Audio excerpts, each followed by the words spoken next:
दोस्तों, आज हम आपको उत्तराखंड के सबसे बेहतरीन होमस्टेज में से एक कहे जाने वाले डिंडियाली होमस्टे ले जा रहे हैं।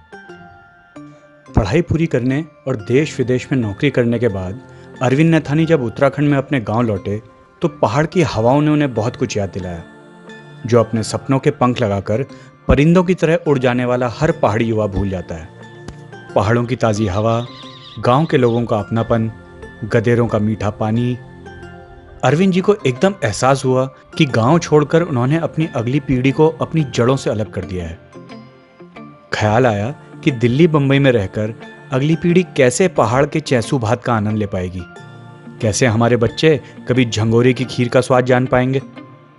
प्रदूषण भरे शहरों और बस मॉल्स को ही मनोरंजन की दुनिया समझने वाली पीढ़ी कैसे जान पाएगी कि पेड़ों के बीच ताज़ी हवा में बैठकर चाय पीने का मजा क्या होता है।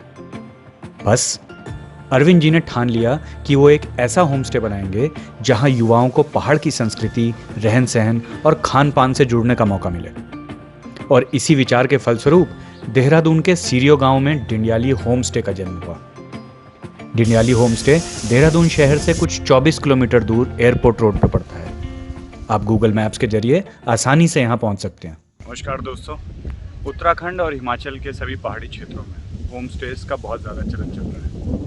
सभी लोग दूसरे शहरों से लंबी लंबी छुट्टियां लेकर के वर्क फ्रॉम होम का पूरा फ़ायदा उठाने के लिए होम स्टेज में आ रहे हैं और यहाँ रुक कर के काम कर रहे हैं। इस वक्त हम यहाँ पे देहरादून के सबसे मशहूर होम स्टे में हैं, जिसका नाम है डिंडियाली कैफ़े। इस कैफ़े की खासियत ये है कि ये आपको ऑर्गेनिक पहाड़ी भोजन परोसते हैं। 2019 में बने डिंडियाली होमस्टे ने अपना अधिकांश समय लॉकडाउन में ही बिताया है, मगर शुरू के महज 6 महीनों में ही डिंडियाली कैफ़े हर उम्र के ग्राहकों के दिल के बहुत करीब आ गया। यहाँ आकर आपको ऐसा नहीं लगेगा कि आप किसी कैफ़े में आए हैं। यहाँ का माहौल आपको एक घर जैसी अनुभूति कराता है। जी जी जी, ठीक है।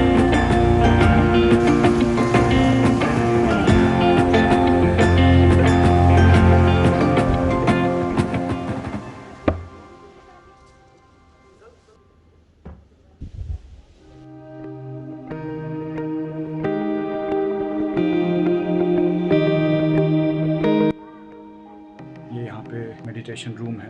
जैसे इस कैफ़े की पूरी बनावट है उसी तरह से ये भी पूरा मिट्टी का बना हुआ है। ऊपर से इसमें लकड़ी लगी है, लेकिन बाकी इसकी अगर बनावट आप देखेंगे तो ये पूरी मिट्टी है। उसके साथ आपको मिट्टी में ये रेशे दिखाई देंगे।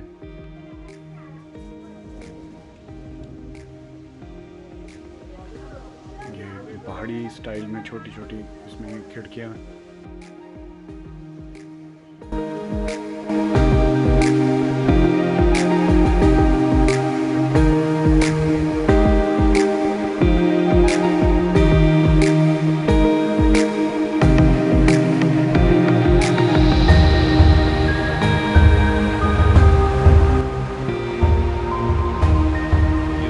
होमस्टे का छोटा सा रूम है। सभी रूम्स इसी साइज़ के हैं लगभग, लेकिन एक होमस्टे की तरह एक पहाड़ी घर के नज़रिए से अगर आप इसे देखेंगे तो ये बहुत उम्दा है।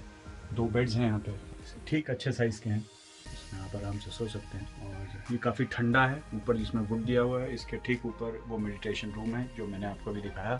अगेन यहाँ पे भी वैसे ही मिट्टी से लिपाई करके कमरे बने हैं। ये पूरी तरह से मिट्टी के कमरे हैं। और गर्मी के दिनों के लिए, जब गर्मी बहुत ज़्यादा हो जाए तो ये एक छोटा सा फ़ैन यहाँ पे है। यहाँ वेंटिलेशन के लिए रोशनदान दिया हुआ है जिससे ताज़ी हवा आ जा सके। यहाँ पे फ़ोन्स और लैपटॉप्स वगैरह चार्ज करने के लिए लाइट का कनेक्शन भी है। बैक साइड में भी स्विच बोर्ड है। यहाँ पे मिट्टी के कुल्हड़ वगैरह हैं, मिट्टी के बर्तन। ये पुराने ज़माने की लाइटें भी है रात में लाइट के लिए, और मॉडर्न लाइटनिंग सिस्टम के लिए एक ट्यूब लाइट भी लगी हुई है।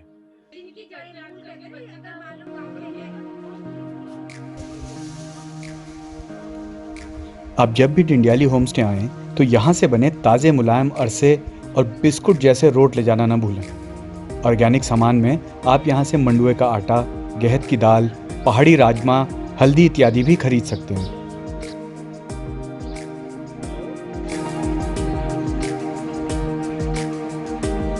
कौन कौन सा आपने बनाया? ये जो है ना स्टोन्स को पेंट करते हैं, स्टोन्स हैं, ये किचन गार्डन हैं, छोटी छोटी चीज़ें हैं टेबल्स के लिए, ये अच्छे ये पत्थरों से बनाए हुए हैं। पत्थर स्टोन्स हैं और कुछ ओरिजिनल प्लांट्स भी हैं इसमें।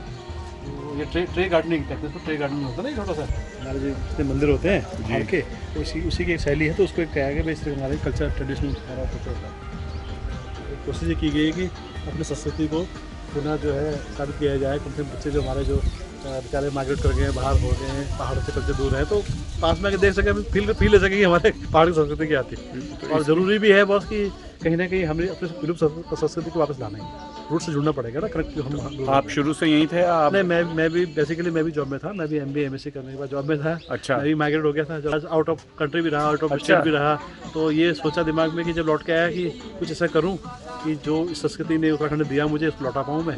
उसका एक प्रयास किया मैंने कि भाई पहाड़ में हम जा नहीं पा रहे, बहुत दूर लोग माइग्रेट कर गए हैं, पहाड़ जगह भी ना वहाँ पे इतनी अम्यूनिटीज़ हैं, तो छोटी जगह एक पास में लोग बच्चे आगे जनरल देख पाए, क्योंकि टाइम भी आज के डेट में है नहीं जाने का आने का पहाड़, तो छोटा सा सोचा कि ऐसा कुछ हो देख पाया। तो इसकी इंस्पिरेशन कहाँ से मिली? आपने कहाँ से सोचा कि ये शुरू किया बस जाए? ये जब मैं लौट के आया ना जी, मैं अपने गांव गया पौड़ी, अच्छा, तो मैं सोचा कि मैं पुराने घर को ठीक कराता हूँ, वहाँ पे वहीं करता हूँ दूर, लेकिन देखा कि वहाँ लोग कोई है ही, माइग्रेट करके लोग है ही नहीं कोई वहाँ पे, ना हॉस्पिटल्स हैं ना कुछ है। तो मेरे दिमाग में आया कि वहाँ जाएंगे तो 4 घंटे जाना बहुत पॉसिबल है नहीं, तो दिमाग में यही चल ही रहा था कि कहीं ना कहीं मैं लौट के आऊँगा तो अपने घर को पुनः सही करके वहीं रहूँगा। तब फिर ये पास में ही जगह करके मैंने क्या कि चलिए सिटी से पास में भी है, और जो आके जन जो भाई आगे लोग हैं काम प्रेशर बहुत ज़्यादा है, तो लोग अपना देख पाएँ और फील ले सकें, रुक भी सकते हैं, दिन में आके स्टे भी कर सकते हैं, और पहाड़ी खाने का व्यंजन पहाड़ी खाने का व्यंजन भी आनंद लेते हैं। पहाड़ी खाने के लिए हम कुछ देते नहीं है, पहाड़ी खाना मिलेगा, चौसा पाना जोगरे खीर जो भी आप पहाड़ी हमारे खाने हैं वो देंगे आप, लेकिन ये है कि आपको प्यार से आना है, आपने प्रकृति का आनंद लेना है। तो सारा ऑर्गेनिक है सारा आपके? ऑर्गेनिक। तो ये आप इसकी कुछ कहीं उगाते हैं या कहीं से पैकेजिंग करवाते हैं? ये जो विलेज है ये ऑर्गेनिक विलेज है, आप बाहर जाएंगे गेट पड़ेंगे, तो गवर्नमेंट ने ऑर्गेनिक विलेज घोषित किया है, इनसे लोग लेते हैं लैपटॉप। फूड के अलावा मेडिटेशन रूम आपने बनवाया है? मेडिटेशन रूम है, ये जरूरी है कि हमें अपने एनर्जी को रिस्टोर करना पड़ेगा, उसके लिए साधना मेडिटेशन से बड़ा पार्ट है लाइफ के लिए, क्योंकि रिचुअल होना तो बड़ा मुश्किल है आदमी का, किसी टाइम में बैठने की पूजा पाठ है। आध्यात्म है कि अंदर सेल्फ एनालिसिस किया जाए, आत्ममंथन किया जाए, कुछ बैठ कर बहुत ध्यान किया जाए, ईश्वर के साथ, तो अच्छी होगा, एनर्जी बढ़ेगी। जो हमारी एनर्जी हरास हो रही है उसको बढ़ाना नहीं, मेडिटेशन से बढ़ेगी, और चारे कोई नहीं, प्रकृति आपको चार्ज करेगी, मेडिटेशन तो हो जाए चार्ज कर नहीं पाएंगे। तो हो इंसान हो क्या गया कि भाई घर भी पत्थर का हो गया, मॉल भी पत्थर का हो गया, कंप्यूटर से कंप्यूटर जा रहा, आदमी ले नहीं पा रहा, प्रकृति से जा ही नहीं पा रहा, प्रकृति से जाएगा तो कैसे होगा? तो ये टाइम आ भी गया है अपने को रिकनेक्ट करने का रूट से, तो इससे, और हम उत्तराखंड में पैदा हुए, हमारा सौभाग्य है, और हम अगर उस पर कुछ नहीं करेंगे, अब देखिए कुछ चीज़ें विलुप्त हो जा रही पहाड़ की हमारी, अब वो चीज़ें ही नहीं रहेंगी, उनके नाम ही नहीं रहेंगे, तो हम क्या बता पाएंगे बच्चों को? कोशिश ये है कि कुछ ऐसी चीज़ ये दिखाया जाए, और कुछ चीज़ें जो पुरानी चीज़ इकट्ठी की जा रही है कि जो बच्चे देखें आने वाली जनरेशन की, भाई ये चीज़ हमारी थी जिससे जो हम लोग खाना बनता था, ये रहते थे। तो आपने जो होम स्टे बनाया उसको अभी भी वैसे ही रखा, पहाड़ी घरों की तरह मिट्टी का ही बना के रखा? मेरा मोटो यही है कि बेसिकली मैंने इसको एज ए कमर्शियल बिल्कुल सोचा नहीं, अभी भी नहीं सोचा है। मेरा मेन एम ये है कि इसको जो है बिल्कुल नेचुरल रखा जाए, कल्चर से जोड़ा जाए, और एक टाइम है मेरा पे करने का वापस संस्कृति को, उसके लिए हमने कोशिश की है। इसमें कोई भी चीज़ बेस्टिक मिलेगी नहीं, आप ओरिजिनल मिलेंगे, जो ओरिजिनल है, जो बर्तन में खाना खा रहे हैं वो भी लेंगे आप पुराने वाले, जो मतलब लोगों का रिस्पांस पॉजिटिव है? बहुत मैं कह रहा हूँ आपको कि लोग चंडीगढ़ से खाना खाने आते हैं, बहुत मतलब बड़ा अच्छा मतलब लगता है कि जब अपने पहाड़ के जो लोग दूर चले गए हैं, वो पहाड़ नहीं जा पाते, तो आते ही रुकते हैं, अभी दिल्ली से बहुत आप लोग रुकते हैं, स्टे करते हैं, आम लेते हैं, हमें भी आनंद आता है, हम भी अच्छा घर जैसा, हम भी घर से रहते हैं सब। कोई कहता नहीं कभी कि यहाँ हीटर क्यों नहीं है, एसी क्यों नहीं है? जरूरत नहीं इसमें सर, ये जो घर है ना हमारे मिट्टी घर जो है, ये गर्मी में ठंडे होते हैं और जाड़ों में गर्म होते हैं ऑटोमेटिकली, ये तो प्रोपोर्टेड होते हैं ना, ये मिट्टी के हैं, वॉल मिट्टी की है, लिपाई मिट्टी की है, 18 फुट की चौड़ी चौड़ी वॉल्स हैं, ये इनका एक मतलब साइंटिफिक रीजन है पहाड़ों बनाने वालों का। ये गर्मी में आप जाके देखेंगे, आप गर्मी में आपको ठंडे मिलेंगे, जाड़ों में गर्म मिलेंगे, ऑटोमेटिकली जरूरत नहीं पड़ेगी आपको, मैं भी जल्दी पड़ेगा आपको, नहीं तो अभी तो 2 साल चल रहा है, तो हम आपसे एसी लगा दिया होता है ना लोगों की डिमांड पे, इट मीन्स की सारी टेक्नोलॉजी बहुत। तो जो होम स्टेज में आप रुक रहे हैं आकर के, जो भी सैलानी वगैरह आते हैं, मेडिटेशन की तरफ उनका रुझान है? तो देखिए ये बनाए से गया है, नॉन लिकर अलाउड नहीं है, स्मोकिंग अलाउड नहीं है, नॉन अलाउड नहीं है, यहाँ पे आपको वही आएगा पूरे के बनाया गया। तो ये प्रकृति से जुड़ने का अगर आपको कोई भी अनुभव करना है तो देहरादून में डिंडियाली कैफे है, आप यहाँ पे आइए।